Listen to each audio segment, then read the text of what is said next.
It is on. The excitement is real. Prada Cup Finals 2021. There's nothing really to tear apart on either of these boats right now. Let's just go sailboat racing. It was really a race against the clock to give us a package that was reliable and fast. Nice, boys. Luna Rossa takes first blood against INEOS Team UK. Today we had a very good package. Never in doubt, mate. INEOS Team UK had a bit of a punch to the gut in race one. Go hard, guys, go hard. Nothing's really changed for us. We've got to win 7 more races. This is flat out boat speed weather right now. Coming down. Don't go too early. Don't go too early. He's going behind us. He's going behind us. Up, go. He came down too much, mate. Got me. Can't do that. Italians do not look slow. We've got to try and get the boat going faster, and we've got to sail better. You win 7. You go to the big show. We have a small advantage now, but we have to think race by race and day by day. And it's a double for Luna Rossa Prada Pirelli. They get the job done. We know we're up against really tough competition. That was our expectation. All right, guys. Good effort. Wasn't going to happen today. Just going to keep pushing. We've just got to go out, sail well, sail hard, and we can do it.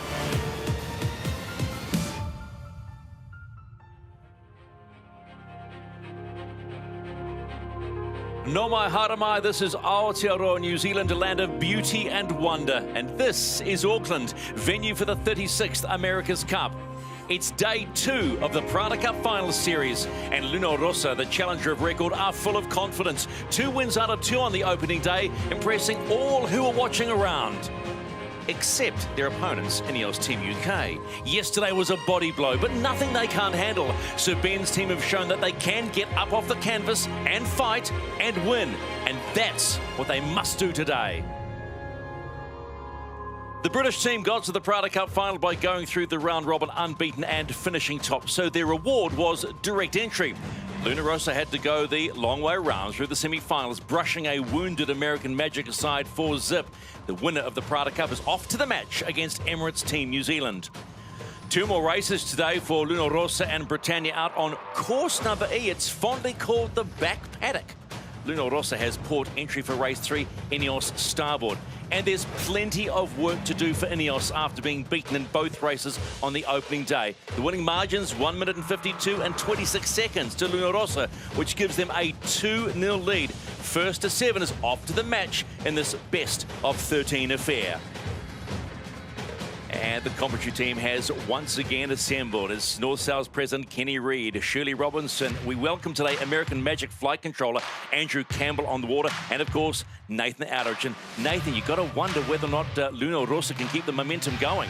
Well, happy emotions today at the dock out for Luna Rossa. And why wouldn't there be? After such a great performance yesterday, 2 wins, practically a perfect start for the Prada Cup final. So much hard work goes into these campaigns. Sailors, designers, engineers, boat builders, sailmakers and the coaching staff. And let's not forget the families who are down here in Auckland to support their partners, mums and dads. It is a big day out and an important day too. These boys are confident. Well, on the other side of the viaduct, the pressure is on the Brits a little bit today. I know they say different, but it's a fact. Lose 2 more, the odds become really long that you can actually get back in this series. With that said, a dock-out celebration is always a bit more tentative after an 0-2 race day. The cheers from yesterday may sound a bit more like nervous yelling today. No matter what, you can count on this group of family and teammates to have your back. Get out on the water and do what you've been trained to do. But the question remains with everybody talking after yesterday. How much of a speed difference is there between these 2 boats? I think there's almost nothing in it, honestly. Maybe above 8 knots in that really low range, Nathan. Clearly, Prada has a bit of an advantage, but I think these are still 2 even boats. Yeah, and today the breeze is up again, so I think we're going to see some close racing, boats going very even speeds, and where we're heading, I think, looks like it's going to be shifty. Well, shifty clearly brings the Giles Scott factor back into play, Stephen. They needed him yesterday to be just a part of the team, but not as a standout part of the team. Nathan, when it's shifty, he's a standout. And the question remains, how much pressure can they apply to Luna Rossa, who haven't actually felt too much pressure as yet?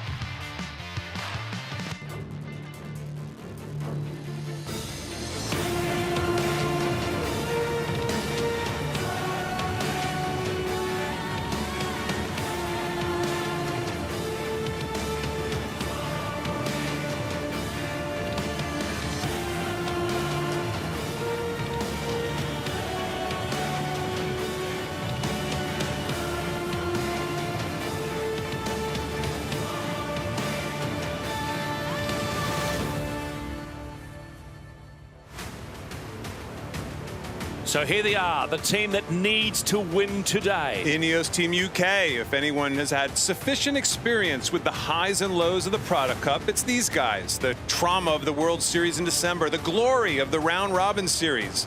They should be able to rebound from a tough day one. More breeze today for Bledemont on the main trim and flight controllers Lee McMillan and Luke Parkinson. So that race-ending splashdown moment from yesterday's race one should be well in the rearview mirror. Yesterday wasn't the start that we wanted to get to this series, but we've had a lot of ups and downs in this campaign, and we're getting to the end of a 4-year campaign. We've had good days, we've had bad days, and I think recently we've really developed a good system of just analysing the day the same regardless of what the result was. You're always going to find good points and bad points. We've gone through that process. We're kind of feeling as good this morning as we were yesterday morning, so I think we're got that under wraps. And these are the regatta points leaders. Luna Rossa Prada Pirelli came out swinging yesterday and smashed the first day of the Prada Cup final. They really couldn't have done a better job. They were out there winning races and showed their competitors a clean pair of heels. They looked smooth and fast and they sailed error-free, and that is exactly what they need today. They need to continue to win races. 2 more race wins today for Francesco Bruni and Jimmy Spittle, and they start applying the pressure on their opponents. I think we will approach like every racing day, fully focused and with the whole team and the sailor. And I don't think the windiest part is towards INEOS anymore. I think we showed we're pretty fast in breeze as well. And we're confident we can do. We're confident in our boat handling. And yeah, they can come, and for sure it's going to be full on. Well, today we're down on the back paddock, or in America's Cup terms, Course E. A solid northeasterly across the North Island brings us to this course to avoid big waves out in the Gulf. 2-minute start sequence is the prelude to a 3-lap windward lured course with 2-mile legs finishing downwind. And to give us those up to the second bird's eye view out on the course, our favorite double gold medalist, Shirley Robertson. Shirley, what are you seeing out there? Kenny, we are sitting at 600 feet right above the racecourse in Heli 1. We're bringing you the pictures that are the bedrock of Virtual Eye, the graphics that make sense of the field of play. It's been really interesting out here. You're a real wind expert from so high up. It's almost like there's 2 winds. There's a left-hand wind coming through the gap in the islands and a right-hand wind coming down the flat bit of land on Wahiki, the big island right at the top of the course. What I see today, massive amount of opportunities. It's a day for getting the head out of the boat and just reading what's going to happen. This is not going to be straightforward.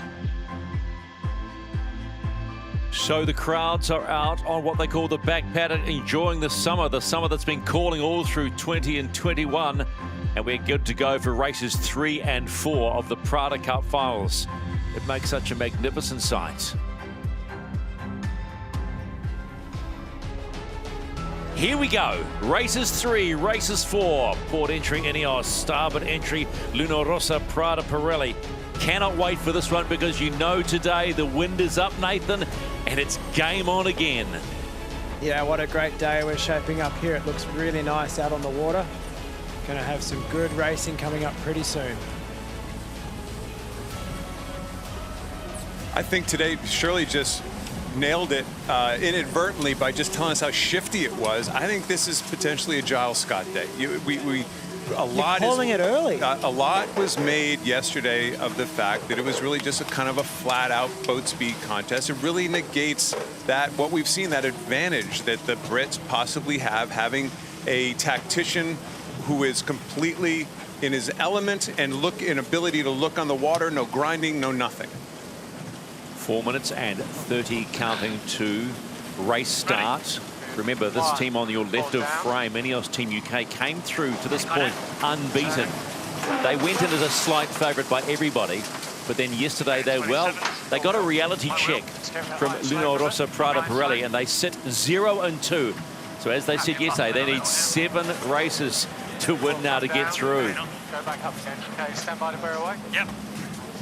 Okay. 2, 1. This is the race committee. The wind sampling period is complete and this race will start on schedule. That's the most important thing you want to hear. We are a go for race number 3 of the Prada Cup finals, and just to see them up and falling, how good does it make you feel? Well, they've been doing practice runs here, Nathan, for a while now. I think even more so than normal. Like, hey, let's get out there. Let's get the blood moving here a little bit, boys. And we got some work to do, especially on INEOS. They've done a lot of practicing with these setups, and the crowd is ready for it, right? Let's hear it. Hey, just remember, boys, in this part of the world, it is Valentine's Day. Happy Valentine's to you wherever you are around the world. And then the Italians say lots of amore going around today. You didn't bring flowers for us, Stephen. I know, I'm sorry. A little upset with that, quite frankly. 3 minutes and 5 seconds to go before we see 14 from INEOS Team UK. Let's just get a quick feel of how both teams are feeling at the moment on board. Nice position here. Killing 3.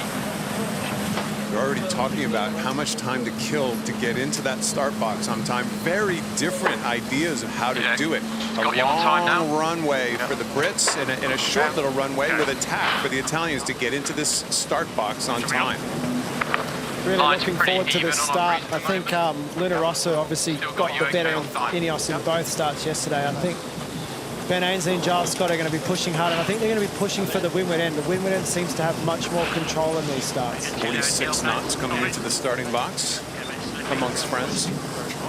2 minutes and 10 seconds they are allowed in on port entry, and they are motoring into the pre-start area. 2. They'll do it one time, and then they go. INEOS Team UK, the team that needs wins today. Look at the right-hand side of the screen. And in come Rossa Prada Pirelli. They're allowed in at 2 minutes, and they're in. And now it begins. The fight is on. It's the pre-start fight. Box likely to feel small here. We talked about this earlier. There's enough breeze for these boats to do some pretty interesting maneuvering right now, and a lot of times that makes for a little more aggressive jockeying for position. Yeah, watch out behind him. Okay now. He follows. He's looking to get on our hammer here. Quickest is 19 to boundary. That's just past starboard lay. He's slightly lower than us now. 16 seconds quickest. All the way down hard. He goes inside. Can use the boundary here. Yeah, big on, boys. Okay, killing 45. 10 to boundary. This is the moment where Prada has to make the decision. Do they go back early? And it looks like they're going to. They're going to lead back in this position. 29. Okay, driving. Okay, your wheel. Driving. Ley line's 10 away. Speed. Staying on his hammer here. A little bit. Yep. Okay. Board out. Okay, going board. Your pitch. Yeah. Going for the hook here. Yeah. Edge. Start edging. Killing 10. Killing 4 at the pin. My pitch, your pitch. Go, boys, go. Big one. Go. Back down. Easy. Got you racing. Yeah, this jockeying by INEOS happened a little late, Nathan, right? They're in a tough spot here right now. They really waited too late. Giles Scott was trying to get him to pull the trigger a little bit earlier. They got down to the pin ley line, and Giles Scott said no time to kill. Doing another slow. Looked like they were going to be very late to this start on INEOS. Ley line is still 7 away. Yeah, copy. Building, guys. Speed. Ley line's still 4 away. Boys. They'll be tapping on INEOS off this line. 3, Ready. 2, 1, board 2, down. 1, board down. Got it. Watch this tack on tap here, Stephen. He follows. Clear on the line. I will. Race start. Prada Cup Finals, race number 3, 2021. Luna Rossa Prada Pirelli, INEOS Team UK. Kenny, I think Giles and Ben just got greedy in that start. No question about it. He went for a possible hook when his tactician was saying there's no time for a hook. Move of desperation, perhaps. You know, it seems early to be trying to really go for the hook when an even start was probably all they needed today. Yep. I'll pull the ball down. 22. Okay, stand by. I can see him. Got him. Okay, he's setting up. Stand by. 2-1. This is a match race right now. This is going to be tack on tack again. Here we go. Okay, going board. My pitch. My wheel. Hey, my rudder. These boats lose almost no speed or distance anyway towards the mark during these tacks. That's why you're seeing such aggressive match racing. And maybe let's go to our guest expert out on the water today, Andrew Campbell. Andrew is the flight controller for American Magic, and Andrew, not only do we see a boat race, but we see an aggressive match race going on right now. Yeah, you definitely saw INEOS come in and try and take a punch on those guys in that pre-start, and they just didn't. They went for too much too soon and trying to make a statement instead of trying to get off the racetrack, you know, even. But what you're seeing here is two even boats. INEOS is in a lower mode, trying to stay in clear air, and it's just going to be a brawl this whole race. You can see it happening. Surely, any breeze difference from side to side? Anything that these tacticians should be looking for besides actually just, if you're Prada, you're trying to match up. If you're INEOS, you're trying to escape. Is there an escape route? Kenny, it's more pressure as they get to the top of the course. I'd say more on the left-hand side, but you know it's really, really streaky. And if you're Prada, you're going to want to just stay with the opposition. And turning. My wheel, your roll, my roll. Nathan, are you surprised that, I mean, that was a real opportunity to tack exactly in unison and more kind of in that, we call it attack in the face of your competitor. Kind of they keep giving them some breathing space here. Are you surprised at that? I am a little surprised. That's twice now that they've decided to just beam tack to windward, and in this position here, they're not affecting them. They're not slowing down INEOS in any way. They're just staying in touch. So they're kind of just keeping the race alive by doing this. I would have thought traditionally in match racing, you go wide on one tack and then you hit them on the other tack, and that forces INEOS to tack out of the bad air. So they're being nice at the moment. Yeah, if you're on INEOS, you're relieved when that happens, right? You just got a break. Exactly. You are watching race 3 of the Prada Cup finals, and it is a tight one already. Remember, Rossa Prada Pirelli with a 2-0 lead in this best of 13 race series. First to 7 goes through to face the match, but as predicted, it's going to be a tight one already. And the Italians with just a slight lead, and it is, I love the line from Andrew Campbell. This is a brawl. Again, but they gave him space. I think they're going to ley line. They're talking about ley line on board. The INEOS are happy with the split, and Prada are happy just to avoid the extra tack. Andrew, we talked about this before you jumped out on the water. This is kind of a way that the Prada boat sails, isn't it? It looks like a boat that's comfortable with their speed. They're comfortable with their own skin, you know, and they're just happy to kind of shepherd those guys rather than affect them too much. You'd love to see them hammer them at least one of those tacks coming off the starting line. But like Nathan just said, they got the open course call, and they're happy to go to ley line nearly, save attack. What's my pitch? 2, 1, board down. Okay, got it.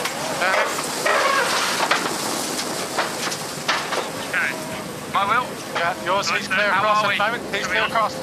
This is a 6-leg race, and Rossa approaching the top gate for the first time, motoring in at just under 40 knots on a day that promises plenty, and we've already got plenty in his first upward leg. They will head around the mark on the downward leg for the first time.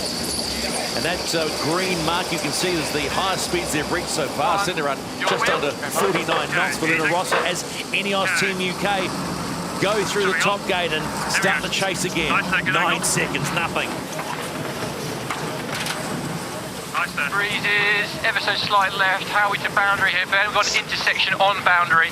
Yeah, pressure's okay here. Okay, heat comes, follows. I think we can just push to intersection here. Copy. Give a little speed build. Boundary jibe. Copy. We're listening on board INEOS. Good pressure there, nice. That communication that has so clearly been an advantage between Giles Scott, the tactician, and Ben Ainsley, the helmsman. Okay, set up. Crossing. My pitch. Ready. 2, 1, board down. Turning. Even on exit. Okay, wheel. My pitch there. Go there. Hold that. 35. Okay. Pretty nice looking jibe, that one, wasn't it? And they're still not getting any closer, not getting any further away. It's a very tight race, and those boat speeds almost identical. This goes back to what we were saying before the race started. 2 even boats right now. Very clear, isn't it? He's going straight. Little speed build. Upwind and downwind, it's unbelievable, isn't it, Kenny? Left turn here. I think also it's picking those moments when to be aggressive and when to just you know, look up the course and sail your own race. And Prada did that at the top of the course. They liked that left-hand side. They wanted it. They wanted to take the left-hand mark, and they orchestrated that perfectly. But not easy to do. Again, they let them breathe. You know, they're not, I don't know. Every match race I ever did, I wanted to control the situation. Maybe some would say it's a control freak thing. Yes, okay, that's great. But I'm surprised. Anyway, it's a different tactic. It might just be, like Andrew said, comfortable in your speed. But it's shifty out there.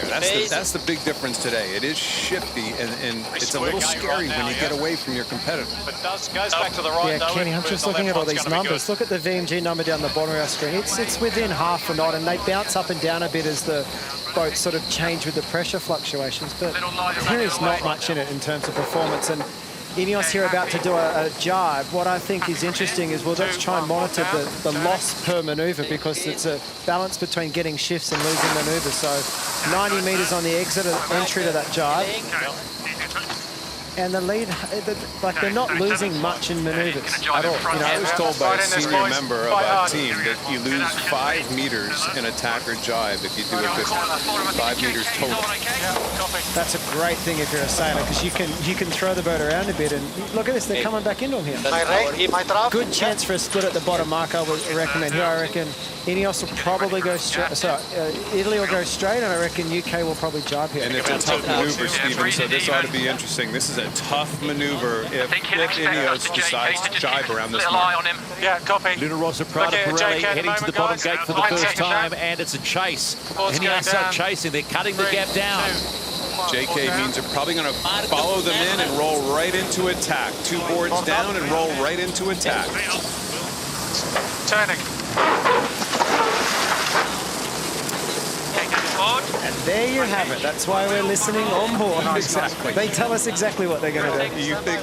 Yeah, exactly. That's exactly the case. Andrew, what could you see on that downwind, and what do you think about the JK maneuver, the round-up tack versus splitting the gate and doing a jibe round-up?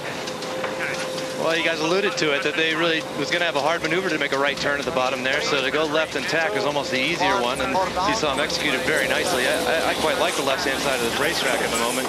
So it's just so interesting to see that Prada is just letting them sail their own race, and you just have to have supreme confidence in your pace if you're going to be letting the other boat get splits like this when you're that close to them.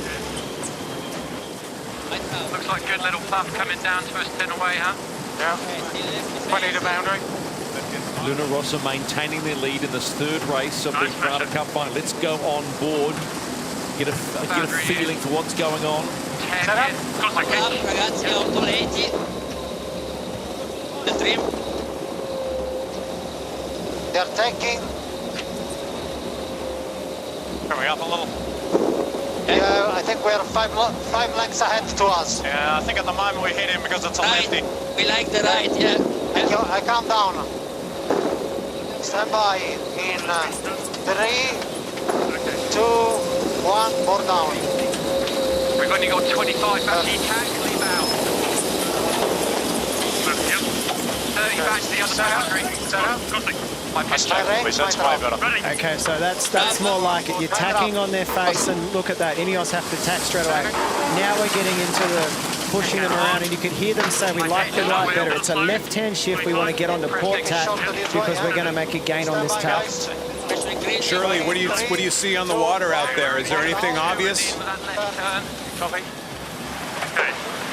Kenny, I like the right-hand side as well. It looks like there's more pressure, but it's really shifty course. It's you know, it's not one side or the other, but currently great pressure on the right-hand sides, and nice play by Luna Rossa. The words used yesterday with the 2 wins to Luna Rossa were flawless, balanced. And once again, we're seeing pretty much the same. This is definitely a nice play by Luna Rossa in this situation. Maybe a little bit of a stretch. They used the wind shift to their advantage and tacked on their competitor at exactly the right moment. Got out another maybe 50, 75 meters. Not much, though. And they do the same again. Push them to the short side of the race course right now, Andrew, right? You got them over on the left. Why not just shove them into that corner? Absolutely. You know, that first meet that they made there was dead center in the racetrack, and this one you see is much further on the left side of the track. Luna Rossa didn't go all the way to that starboard side boundary. They came back early so they could hurt these guys for a longer distance on port tack. And you see Luna Rossa is just in total control from that bow forward position, and you're going to wonder where these guys are going to have an opportunity here with, as Shirley says, the breeze is definitely coming out of that Honoraroa Bay up in the top right. You're hearing the voice of American Magic flight controller Andrew Campbell and Chase Boat 1 today, echoing your sentiments. You've got to be in control. Well, all of a sudden a match race is breaking out.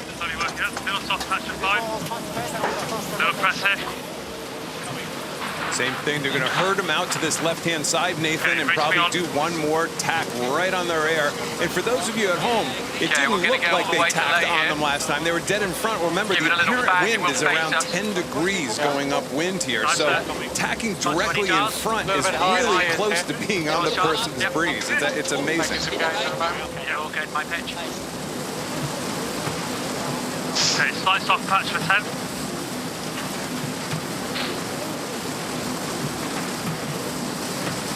Okay, pressure back on here.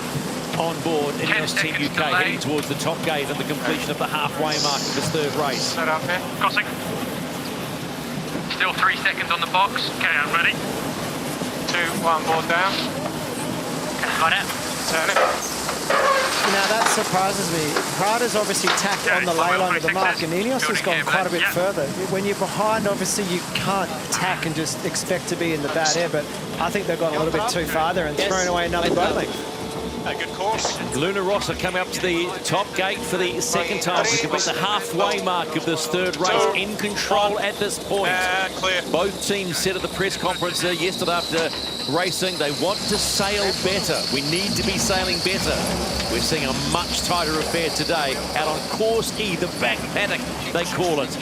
But the length just going a bit further in favour of Luna Rossa. Now 17 seconds, 18 seconds confirmed. Shirley, that was one of the best legs we have seen sailed since we've started watching these races by Luna Rossa. I thought that was a flawless leg that they just sailed. Nice there. Kenny, I was wondering if they were just a bit shy, that they didn't want to get involved, but that was very impressive. And as you say, it's the first time we've seen them really be aggressive, really take on that match racing, and not just hope that their speed will pull them to the front.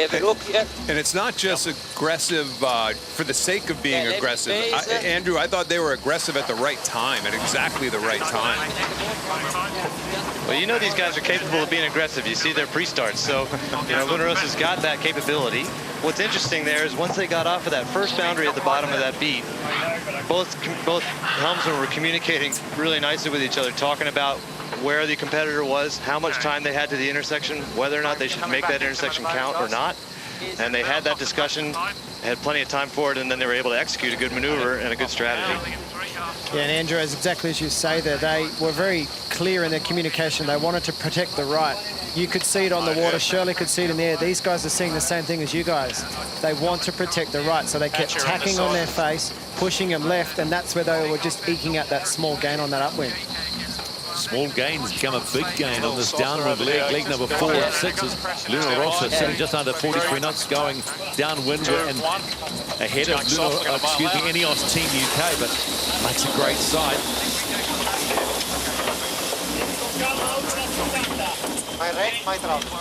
Interesting they haven't gone all the way to boundary there or ley line, unless they are actually on ley line there. I was shocked that they wouldn't just keep going. The competition's following you. Why would you jibe away from what looks like the ley line unless the wind shifted? That's right. Yeah, pushing it here, blokes. Copy. Boundary jibe here. Yeah. Okay, set up. Crossing. Shirley just got pressure with a righty. Sorry, go ahead, Andrew. 9 seconds. 2, 1. Now you hear Francesco talking about pressure with the righty. That breeze that they had before they jibed there was getting softer all the time. You're seeing it go up and down through these as the clouds roll through. It's just pulsy. You know, there's moments where there's plenty of pressure. There's moments where it's a little soft, but you know, being in those veins is going to be the whole race here. Andrew, I hear exactly what you were saying, but surely now we're going to have to see a split at the bottom gate here, and INEOS might take that advantage on the right-hand side early in the bottom of this next upwind. Yeah, INEOS is tough to lay for me from this angle. Take one. Yeah, copy that, copy that. If they don't lay the bottom mark, it's still an extra maneuver then, but if they do lay in, then they do have this opportunity. Yeah, your drive. Right turn, JK. Yep, sounds good to me. Get 2 boards here, my Trav. Trav up, please. Listen, nice. Yep. Get my board down. 3, 2, 1, board down. Leg 4 about to be completed of the 6-leg race. Luna Rossa around the mark, heading for the upwind leg for the last time in this 3rd race. The last mark was 18 seconds. It's come down again. There is nothing in this. Yeah, not a great maneuver by Luna Rossa around that mark. They did what they called the JK. That means you're going to roll right into attack. They got down to 20 knots, which is almost boat in the water material, and really lost a fair chunk. I hope they didn't. You know, you can get too cute sometimes, right? That jive away that you were talking about, jive away from control, gets sometimes. Exactly, that's what I was shocked at. It's like INEOS laid in, so they saved the maneuver. So Luna Rossa jived early because they wanted that pressure, but then they actually gave the right-hand side to the UK boat on the upwind here. Now they're back under pressure again. This lead is, you know, back inside 100 metres, but right now they're going to tack right on them and start controlling the upwind again. Slugfest, here we go. Gotta say, if you're a non-sailor watching this, if you're in the front, you're in control seemingly most of the time. 22 back to boundary. If you're in front, you're in control seemingly most of the time. I'd say 100% of the time. Just needed confirmation, Kenny. Just needed confirmation. 3, 2, 1. Because remember, one mistake in these boats can be disaster. Well, this is one mistake weather right now, easily within 100 meters. This is one mistake weather, and you know, you're on the boat behind Nathan, and all of a sudden you got some extra juice. It's like, okay, we're back in there. We got a chance. And when you're behind, you keep throwing the maneuvers at him, just trying to force a mistake. You know, INEOS here tacking on the boundary, coming at him on starboard tack. Andrew, is there any reason why they're working him up the right-hand boundary as opposed to the left-hand boundary this time? Didn't have enough ease, blended. I think the only reason is just the geometry. You know, these guys are on the short side of the racetrack. If Luna Rossa can keep hammering him, coming back into the middle, that forces INEOS to sit in dirt until they're comfortable to tack again. They need enough room to build again on board before they can tack out of this starboard position, you know? Shirley, from the sky, can you see any obvious wind pressure on one side or the other right now? Ready, 2, 1, board down, 2. Okay, got it. We might have lost Shirley there for a second. We'll grab her back and get her view from above, but this is now this is just lay on top of your competitor as hard as you possibly can. Shove them to the short side of the race course, which means, like Andrew just said, use the geometry of the race course and the boundaries to your advantage. Don't give them an escape route. You do get the feeling, watching INEOS and listening on board, they are trying as hard as they can to force a mistake. You know, just getting closer, trying to see what Luna can do. Okay, going forward. High pitch. Okay, high wheel fixes. Push. A few more tacks in this race than we're used to seeing, isn't there? And every time you tack, there's an opportunity for an error in your competitor. So you just got to keep chipping away. What's hard now is though INEOS are in bad. They might actually have wind forward right now, so they might be able to sail into the center of the course and stretch this one out a little bit more. For those who said there was no match racing in foiling boats, I disagree. This is a real. High pitch. Yours. Okay. Nice there, good there. Easy. Little press actually, just get stopping. Performance in. We may lay, he may not. He might. Yeah, copy. Let's go on this. Very good pressure here. Both boats are currently talking about if they can lay the top marks when they hit the boundary here. good chance Prada might, but INEOS have decided they're not going to. So they're going to attack twice, right? And that kind of forces a split at the top gate. But Luna Rossa aren't letting them off this time. They're going to take the extra attack to keep control of the race. Shirley, which gate, which side of the gate would you take if it was just for breeze up top? Which way would you want to round, to the right or to the left?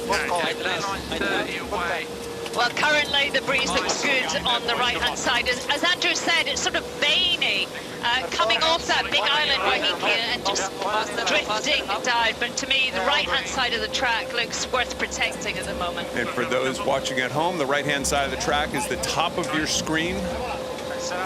So probably rounding the right-hand mark might be an advantage if our experts on the water are looking at this correctly, which we have no doubt that they are. He's going. 1, 4 down. 30. Both boats are going to be approaching on starboard tack, so the easier maneuver here right now would be just going straight and doing a left turn. The tack bear away in these kind of wind ranges starts to get a little bit marginal. We've seen that in the past, whereas I think right now both boats are most likely going to take a left turn at the top here.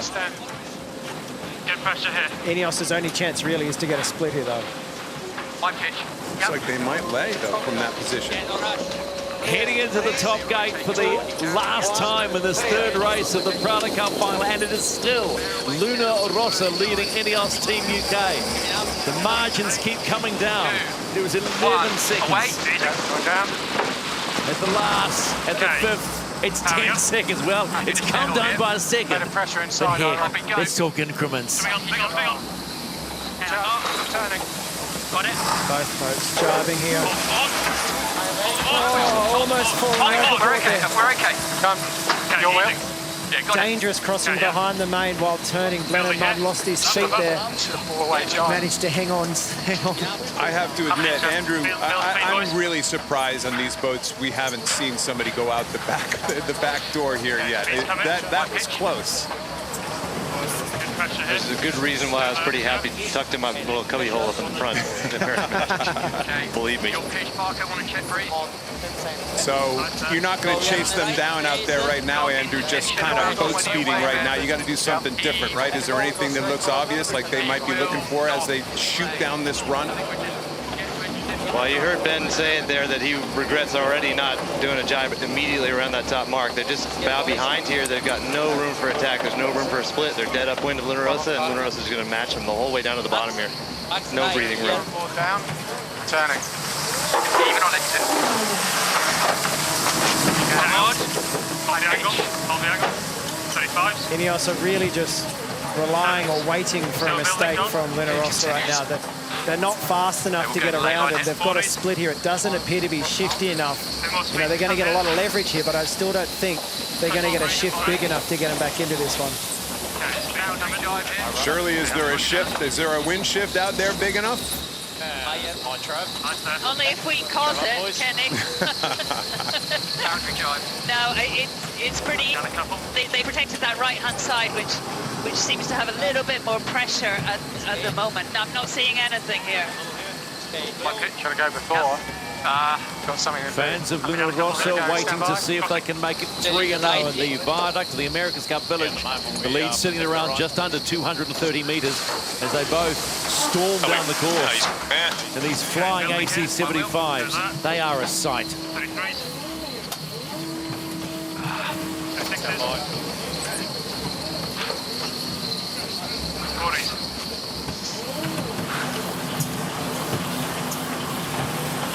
Speed's coming.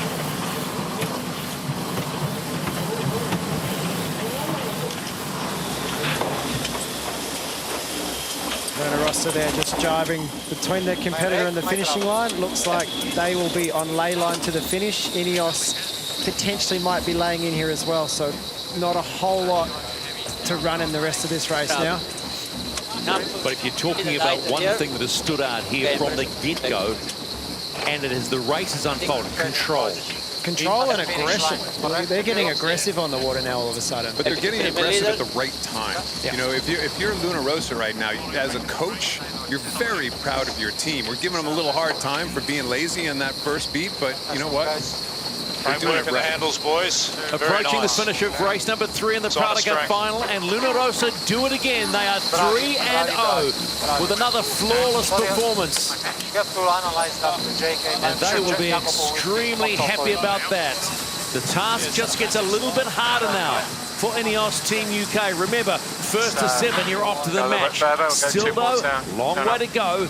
Good effort, And guys. the final margin, 13 seconds, but a much closer, tighter, dramatic affair today.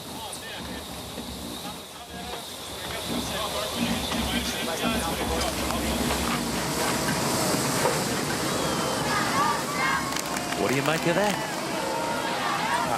I say there's a lot of happy Italian fans right now all around the world. It's, yeah, I guess it's exactly what we expected, a really even boat race. But you know what? The Brits better start breaking through here at some stage, because 4-zip at the end of the first 2 days, and that's a pretty big mountain to climb. You know, that really is.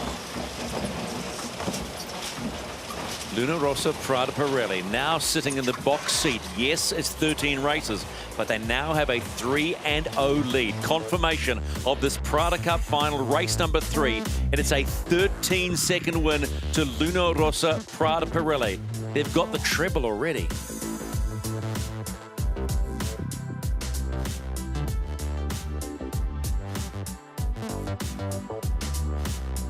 So let's have a look back at this race, and really the pre-start was a huge part of this.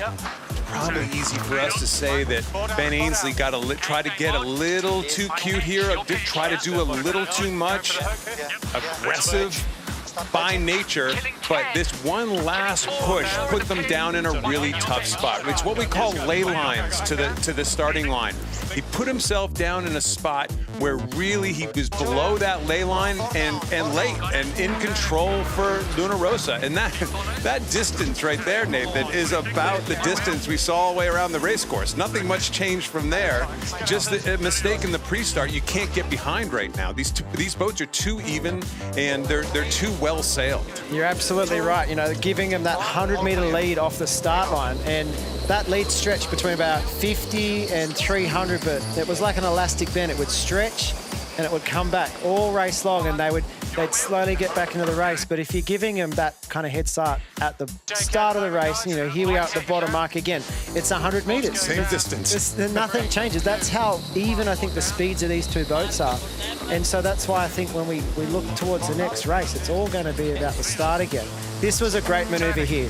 The JK, the round up into attack gives them the split. But what it meant is as you get further and further up the leg, this is when Luna Rossa started shutting the race down. Yeah, the aggressiveness of Luna Rossa at the right time on this second beat, on this second leg to windward.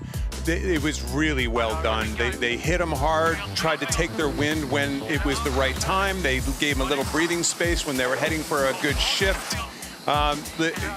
You got to say, we've always said it. Oh, well, poor Glennon almost went for a dip. But the bottom line was these guys in this black and red boat sailed really well that race. They should be very proud. These boats are getting better and better by the minute, Steve.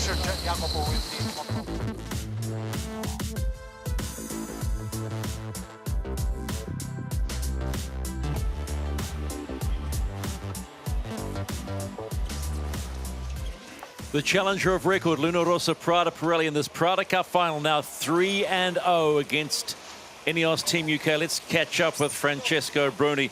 How impressed and how happy are you with the way you controlled that race today? Obviously, we are super happy. It was probably the first real match race we have seen so far. The tech-in duel in these boats is something we haven't seen before. And yeah, I think we are super happy. One more win, but we can see how the English are not easy to beat. Even with a bad start that they had, they were very close, and they wouldn't give up. So it's impressive how they're holding, and we have to keep thinking about the next race. So, Francesco, congratulations first of all. But take us to a beat when you're making a decision between tacking on your competitor and giving a little space to your competitor. Just let the fans at home understand a little bit better why sometimes you hit them and why sometimes you don't. Ken, I'm sure that you are a better professor than me on this, and you will have more time to explain them. But in a few words, obviously it's a very hard decision if to keep the game very close and squeeze the opponent into a corner and keep tacking. This is something the grinders don't like in general. They don't like this play. But today I think was the way to do it.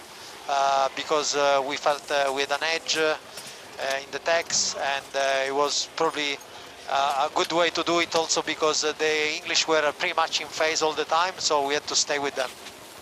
Francesco, Nathan here, it was a great race, you know, fantastic start. My question to you is, were you ever at all concerned about them giving the hook to you guys? Were you worried about that at all? At that moment, I was a little worried, yes, but I was also trimming the foil, so I was concentrating on my job, and I knew that Jimmy had the business in his hands, so I was trusting him. I wasn't watching back. Francesco, we've got Ben Ainsley listening in on this one. Anything you'd like to say ahead of race number 4? Because it was a fascinating race, fascinating battle. Yeah, I mean, I'm very happy that we are having such a good racing with them, and it's impressive. We did, I think, the first real match race, like with the slow boats, really. Ben, would you like to respond to those comments from Francesco? Yeah, nice race, mate. We need to get our act together and try and get a few boys to keep it going. It's great. All right, thanks, Francesco. Ben, you said yesterday after the press conference that you wanted to sail better, and it looked like that today. Yeah, we made a mess at the start. We just got a bit greedy going for the hook. Thought it was on for a split second, and you know, for these match race starts, it go from 0 to 0 pretty quick. So we got that one wrong, but then after that, yeah, we sailed a good race. I mean, you know, hats off to Luna Rossa. They did a great job keeping it tight. And 2 pretty even boats, 2 great teams, and you know, whilst we came out the wrong side of it, we're not happy about that. It's a good race. Francesco mentioned, Ben, that it's the grinders don't love races like that. Are you ever close to running out of power when you're doing that many tacks? Yeah, the guys are on the limit. They're really pushing hard. I think it's probably right. They probably don't love tacking drill like that, but that's what they train for. That's what they do all the hours in the gym for. So they probably say they don't love it, but secretly they probably do. Hey Ben, it's Nathan here. Those grinders, that's what they live for, isn't it? They love producing power, so you can give us races like that. It was a very tight race. My question is what's the game plan for this next one? What's the game plan in the start? You guys are starboard entry. How are you going to attack this one?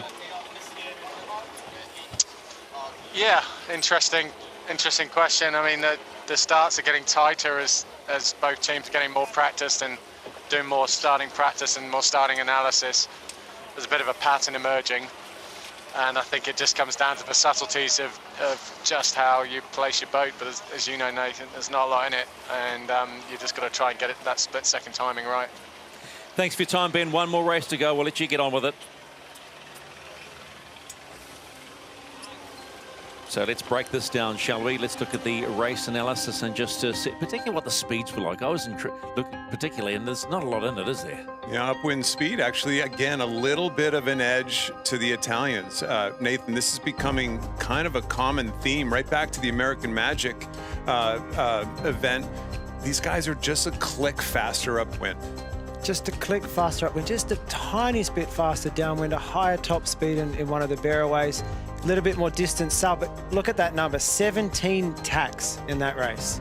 Let's take a look at the worm, our race efficiency, because this will probably give you an idea too. We'll look at leg 3 and how much work they were doing. The number of tacks. Here we go. Every one of these zigs is a tack. And here's leg 3. Ladies and gentlemen, welcome to match racing and boats that go 50 knots. This is incredible, and the grinders are... Might be a beer ode for one of these grinders. Actually, knowing today it's going to be some kind of nutrition shake ode to the grinders. I'm just trying to look at these numbers. You're trying to get the bottom speed. So there's a big dip there in one of them for INEOS, lower bottom speed than Prada. So they've lost distance against their opponent there. And then you're just looking at how quickly they get back up to top speed. Well, it looks like it's a gradual speed build for Luna Rossa. But the Brits lose in every, they're slower in every tack right there, their right? Bottom speeds are slower, but their acceleration is greater, so maybe they're aiming a lot lower, and so it'd be really good to know the VMG or the meters lost per tack between the two boats. Take a look at the key moment right now in this third race. Pre-start, this was it. This was what Sir Ben just told us, and what we were witnessing firsthand. This was, I think, getting a little greedy, Nathan. This was going for a hook when there really wasn't a hook to be had. Prada is obviously in control here from a timing standpoint. If they're early, they're in trouble. If they're not, then they're in control, and they drag it down to the race course away from the line. If you're the boat ahead, you want to get away from the line and try to produce exactly this situation. Exactly, and it was that last little push that Ben Ainsley did. He turned up first, Jimmy matched him, but then he went one more time, and that was the moment he gets in the dirt, and that's the moment where the start is lost. Well, let's take a listen to what Ben Ainsley said when you talk about admitting getting greedy, right? Let's have a listen. Lane line is... The start was... He's got too greedy. That last hook. Just got too greedy. On the last little push, yeah.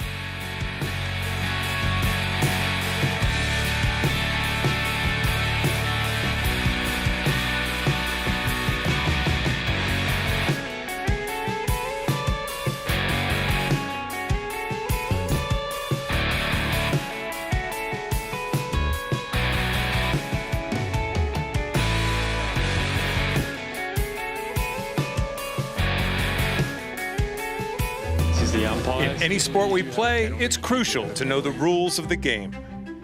In the America's Cup, there's an exception to the port starboard right-of-way rule, and that's when the boats approach a boundary. You can't force a boat off the race course. When the boat's within 115 meters of the boundary, it gains the right-of-way and the right to tack, even if it's on port tack within that zone. In this case, blue would normally have the advantage, but it has to play by the rules, and blue has to give way.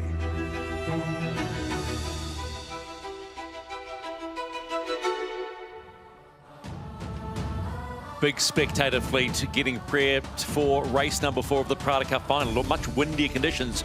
Yeah, hello everybody, happy Valentine's Day. And why wouldn't it be a great day? But not the biggest day right now for INEOS Team UK, down 3-0. But what's standing out for you right now, Ken? No roses being delivered right now to the afterguard of INEOS because, you know what? That guy, he seems awful cool after suffering their third loss in a row. But you gotta believe, Nathan, the pressure's starting to ramp a little bit. Down 4-0. That was a good little huddle there, wasn't it? You had Giles Scott, you had Ben Ainsley, you had their coach, I think it's Rob Wilson, they're all having a chat. They would be talking about the start. They would be trying to work out how do we not let that happen again. Ben was a bit cagey when I asked him, you know, how are you going to rectify this? He said, well, you know, there's a pattern developing and blah, blah, blah, but he wasn't actually going to tell us what their plan is. I bet you that's what they're talking about now. Just quickly onto the water with Andrew Campbell, American Magic flight controller. You've heard what Ben has said, you've heard what Keko has said. What do you make of it going into race 4 now? Well, you see those guys are sitting on the bow of their boat right now having a big conference. They're talking through what their strategy probably was and what it will be for the opposite end of this next start. You know, I think that these guys need to just stay clean, stay away from the other guys and try and reduce the complication, because you see that when they're out in front and they can make their own decisions on their own time, they're going to be better off. I think what you need Ben to be looking for is to add complication to the whole scenario. Surely you know Ben Ainsley a lot better than we all do. He seemed awful cool and composed right there during that interview. In fact, kind of like, hey, that was a great race, but What's he really thinking? Oh, I think he's kicking himself, Kenny. I mean, he knew he made the error. He pushed on for that hook he could never get. So he'll be cross with himself. I think Andrew's right. He needs to mix it up. He needs to get stuck in, and you know. And this race course is complicated. They've moved it to the right-hand side. It's slightly different now. It's really puffy and shifty and ribbons of pressure, so he just needs to do what he's good at. Thanks, Shirley. Back to you shortly. The new superfast AC75s, well, they're harnessing the wind like never before. We're seeing that today, aren't we? Hitting speeds of 50 knots or more. And if you want to know what it feels like, well, imagine poking your head out of a window of a car doing 100 kilometers an hour down the motorway. So what are they like to fly? How hard are they to control? Well, we asked INEOS's Giles Scott. Lane line is on boundary up ahead, 35 seconds out. Four down. An AC75 is incredibly fast, and they probably are the quickest boats to go around a short course in the history of sailing. And yeah, everything comes at you super quick. So there's a lot of key decisions that you've got to make in a very short amount of time. White pitch. Turning. Main on. Turning up and tacking. Here we go. The basis of my role is that I'm a tactician, and I suppose thinking about yachting traditionally, that's very well understood in this high-performance world that we now live in. I think that role as a whole is going through a bit of a morphing process. We can get to ley line here. Pressure looks okay inside. The tactical role that I fulfill on our AC75 is not like any other tactical role that you see on another boat. We've set up our boat with quite a lot of job sharing. I will, going straight. Okay, let's get this boat ripping in, Bled. Yeah. When you're sailing in a venue like we are in Auckland Harbour, it's really puffy, shifty. I think it's hard for people watching on the telly to just realise just how tough the conditions are. And like any other sailing race, you've got to be in the right spot on the course, you've got to be on the right shift and the right pressure. And so to have Giles' skill and ability, you know, helping us do that, it's a key driver to our overall performance. And you know, that's why we focus so hard on bringing him into play. Working if you want to. Yeah, no, just trying to hold him out to ley line here. Probably most importantly, we've got a very similar philosophy about how we like to race and the style we like to race. Yeah, we've grown that partnership over a number of years now, and it's a strong unit. Hey, Giles. Yeah, mine. My pitch. Your pitch. Someone needs to cross here. I'll cross. Main on. You go, main. My wheel. Throughout the evolution of our crew makeup, it has been quite a fluid process, and it really has evolved. Every boat has tailored their crew makeup to suit the individuals that they've got sailing, and we're no different from that. And I think it's certainly fascinating from a sailor's perspective to look out on every other boat and try and work out how the different crews are sailing their boat, where their strengths are, where their weaknesses would be. Yeah, it makes it a pretty fascinating playground. Getting good riding this way, Ben. Good copy. Yeah, he's falling into us here.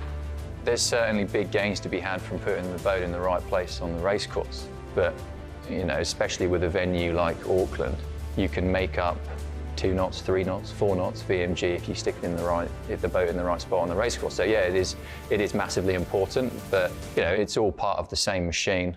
Us as sailors, the kit, the foils, the rig, the sails. It's everything is helping to try and make that boat get from start to finish as quick as possible. Awesome effort, lads. Yeah. Amazing hustle.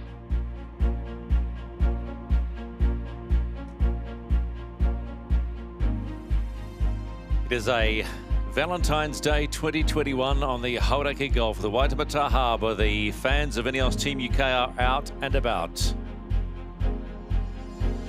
And there are many interested spectators. I wonder what Emirates Team New Zealand, who are the defender of the 36th America's Cup, are thinking about this right now and watching the performance of Luna Rossa, who are now 3-0 ahead of INEOS Team UK. You know, the America's Cup never fails to impress if you've been a fan of it, but the fact that these boats in this generation can sail 3, 4, 5 times faster than the wind is staggering. And harnessing that power is the job of men like Luna Rossa's Pietro Sibello. He's the main sheet trimmer on Luna Rossa Prada Pirelli, and he's been harnessing the wind for most of his life. Easy, easy. For sure, for any sailor, the America's Cup is the top that you can reach in your life. Luna Rossa crossed the line. I started at 8 years old, and from there was a passion that kept growing. I cannot forget the first time I went on the boat. Being in a sea with your own boat and deciding where to go is a big thing. The feeling of freedom, equilibrium, the balance you have to keep make me feel very good. And Ilmara Venezia takes the gun, jubilation! I remember when I was a kid, the Moro di Venezia won the Louis Vuitton Cup. For me, it was epic to see these guys working perfectly as a team and bringing up the Italian flag. Since then, I was dreaming, of course, being part of a team, and now it is real, so it's a good sensation. Being an Italian is like for the Formula One, thinking about the Ferrari. I think Luna Rossa is the same for sailing in Italy and in the world. When I saw our one, our Luna Rossa was like, wow, it's a beast. For sure, it was a bit strange at the beginning, no? Because it's a completely new concept of sailboat. But I like the fact that it's not only about speed, but it's also about maneuvering and get the best from the difficult situation during the race, where you pass from upwind to downwind and you pass through the power zone. Then you really feel the power of this boat and the acceleration. Here comes Luna Rossa Prada Pirelli. Wow! Sometimes you feel falling backwards because the boat accelerates so fast. Sometimes also you fall forward because maybe you have a problem and you nosedive and you go from 40 knots to 0. But that's another story. Of course, the America's Cup is pushing to the top level of the technology, but still the rest of sailing is moving on. Out all 90. I think that's the beauty of this sport, but at the end it's still sailing. Still sailing, the boat with the wind on the water, so it's different, but not too different.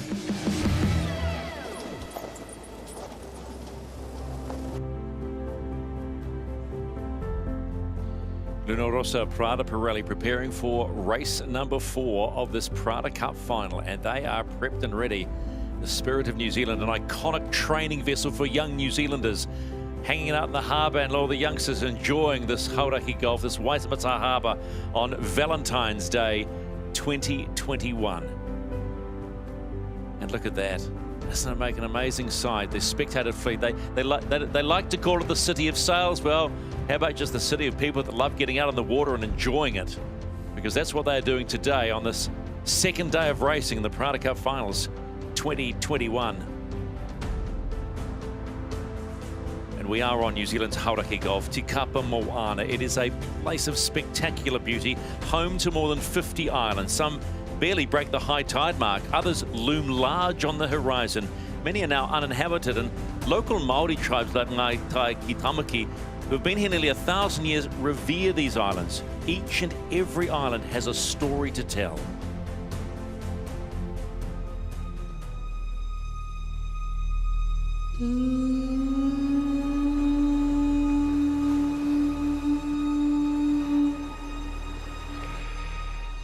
It's the gem of Aotearoa, mate.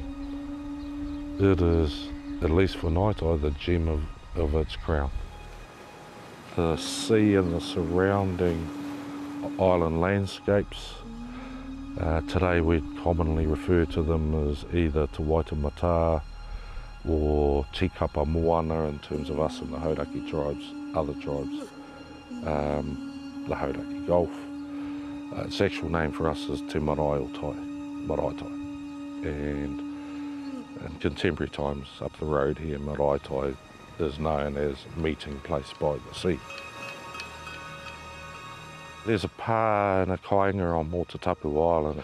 We know there were over 100 building platforms that were in existence at the last eruption.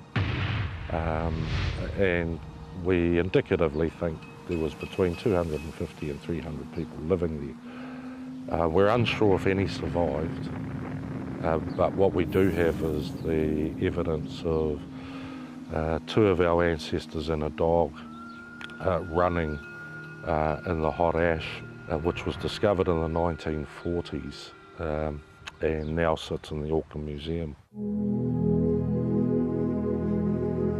So Peretu is the real name of Rangitoto.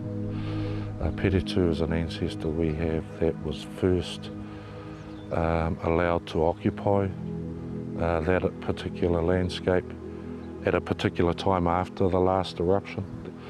Peretu was revered in a number of ways. When he was born, he only had 3 fingers, 3 toes. He was referred to by our ancestors of that time as a descendant of Te Ngangara, or the serpents, the lizards. So Peretu is hugely significant for us, again, in our genealogy. So the islands are the guardians of us, like the sea is, like the land is. It's the most desirable landscape today of Aotearoa, and 2 million punters believe it. They may well have been originated and named by Ngātai, but they belong to every Aucklander, every New Zealander, and they are iconic, and they need to be treated as such. And if we do that, every experience that we all each have there will also be iconic. And we thank Ngātai ki Tamaki for allowing us to use Te Naupata to bring you today's coverage. Spine-tingling, goosebumps all over.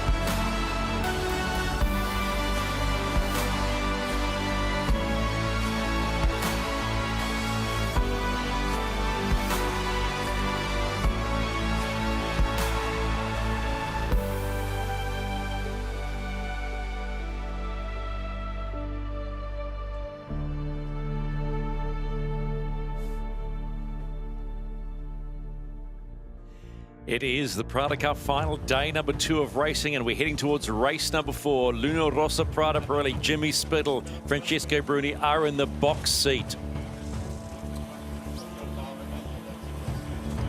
Well, if you're on Luna Rossa Prada Pirelli, well, don't change a thing. The crews talk about the fact that they have a great package underneath them. It just isn't talk. They're sailing like they believe it. And not only is the package working, but the afterguard is gelling under pressure. That last race was pressure. So just keep it up. Don't take your foot off the pedal, because Ainsley and the Brits are coming for you in race 4.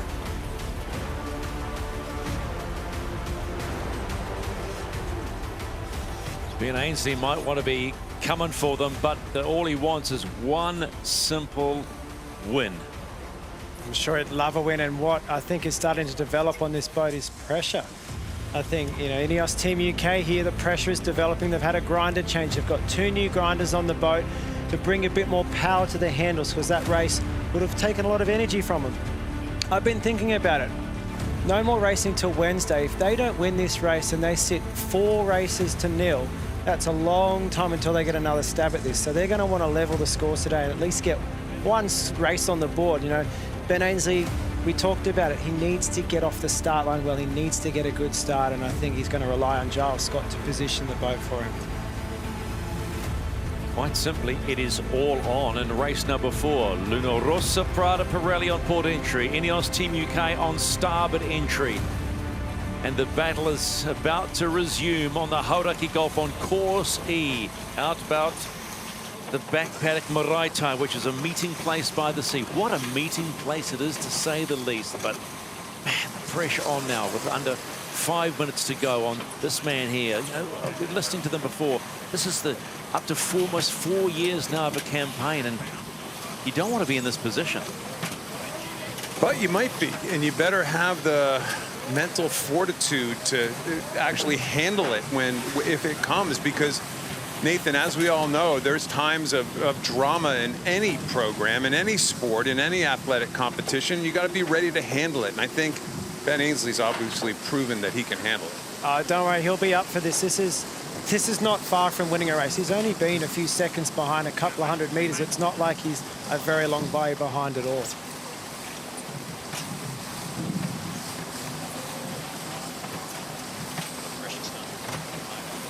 This is the race committee. The wind sampling period is complete, and this race will start on schedule. That's all we want to hear, is the race on schedule. Shirley, race is on schedule. We're all good to go. We've had a little bit of time now. Is there a condition change, breeze change? Give us a rundown, please. Kenny, a little bit less wind than we've seen. I'd say 12 to 14 knots.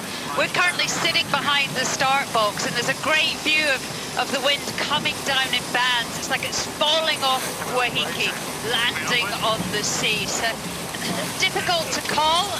It heads out the boat kind of conditions. I think for Ben Ainsley, you know, he eats pressure, he thrives on it, and I think we're going to see fireworks here. We have to see fireworks. Thanks, Shirley. It's great to have your eyes in the skies up there. Andrew Campbell on the water. Is there any difference in the setup of the boats? Have they got similar jibs on? Any changes that we can see? Yeah, both boats went jib down between the starts, but they're both back up on what looks like the J3s. You know, this is the condition that these boats were built and designed to sail in, man. It's about as nice as you could ask for these races to go off in, and so we're going to see some really nice stuff, I'd imagine. The voice you were hearing is our guest commentator in Chase Boat 1, flight controller for American Magic, Andrew Campbell. I just think of that speed of Luna Rossa sort of dialing up and getting ready, whipping across the front of the start line at 44 knots. Out for a picnic, going 44 knots.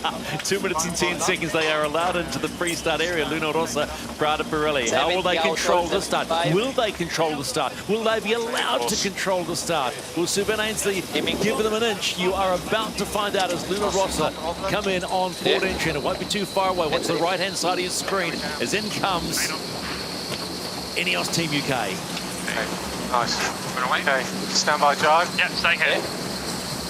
We have seen the Prada boat actually do that high box move, and they're actually turning up into it slightly right now and trying to slow down. When the two boards go down, Nathan, these boats are actually purposely trying to slow down so they don't use up all that space in the start box too quickly.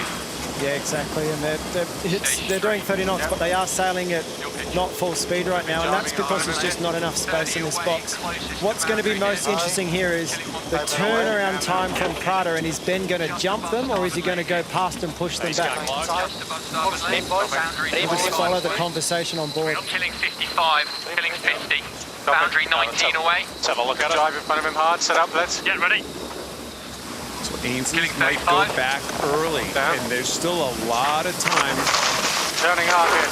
Maybe a re-roll here. Turning hard, turning up all the way. Yep. Okay. Re-roll. Water. Wow, interesting move, Nathan. Right, boards up. Little flight. Building it. We're good. Fail. Little flight problem, but still should be some time for them to get it back going again. Big moment though in this race number 4. I think they're late, guys. I think they threw that start away with that handling error. Here we go. I think that was a big mistake from INEOS Team UK. You can't afford to do that against this kind of competition. I think you're right. Not even close. Not even close. This is going to be even worse than that last race. He's on time. Okay, set up, let's. Crossing. Ley line still 5 away. Ready. 2, 1, board down. Ain't got it. Trivial. I will. Okay, 26s. Race 4, Prada Cup Final 2021. Luna Rossa Prada Pirelli with a 3-0 lead. And another mistake at the start by INEOS Team UK.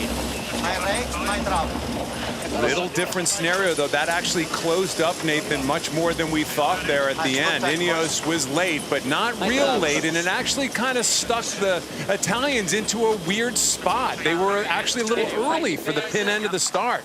Let's go back to the start. INEOS here get massive heel there. Moment coming up in this race, you guys. This is a big moment coming up to the boundary. It's going to be a tight cross by Luna Rossa, not by much.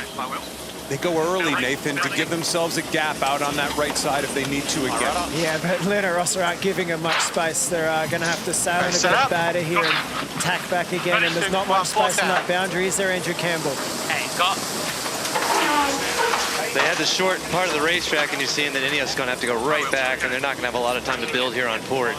You know, that heel's just not your friend for the flight control in that restart, and you find moments where you can't keep the boat in the water, but really happy to see him easily able to take off in this 12-14 knots of breeze. So you're a flight back in the race. You're a flight controller, Andrew. So what do you think happened there? Give us a little rundown.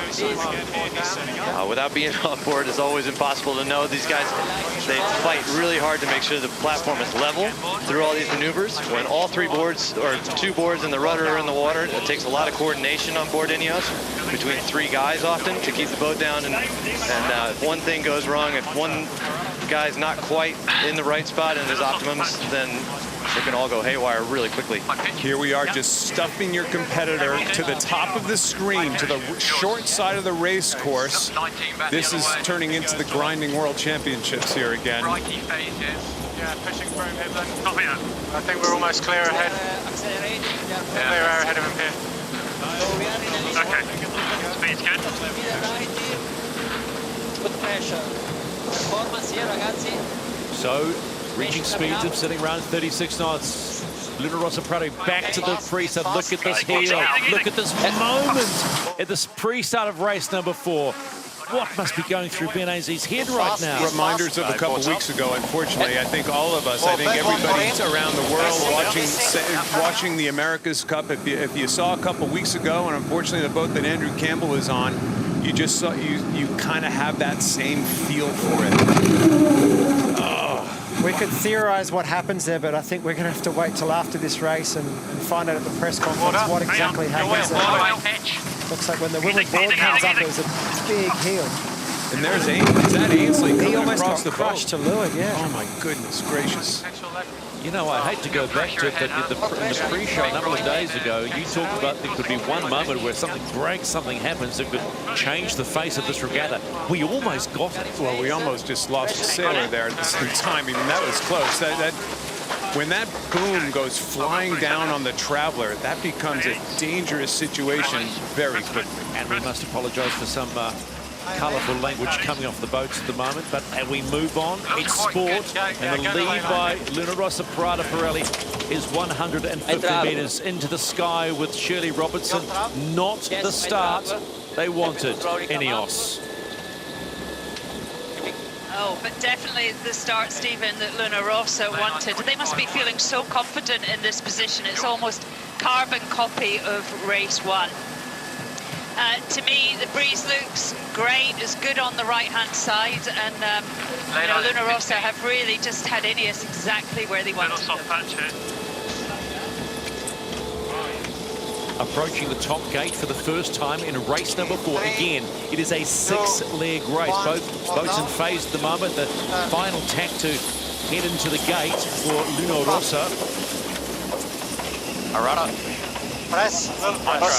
Crossing here. Luna Rossa Prada Pirelli, the challenger of record, doing everything right on the second day of racing in the Prada Cup final. Top gate for the first time, heading on the downwind leg. But right on their tail, INEOS Team UK. Big down in 3. Big mistake at the start, but they're in this race as we would expect. 12 seconds to margin. It's becoming kind of familiar, this 8 to 13 second. But same boats are in the same position again. If you're a British fan right now, you're starting to get a little nervous. Things aren't going your way. The brakes aren't going your way. Once again, Luna Rossa jarred to protect the position. They're just in phase with the competition here and basically staying between your competitor and the next mark. Am here now? Is the pressure coming down? There is less pressure in the middle of the course. Yeah.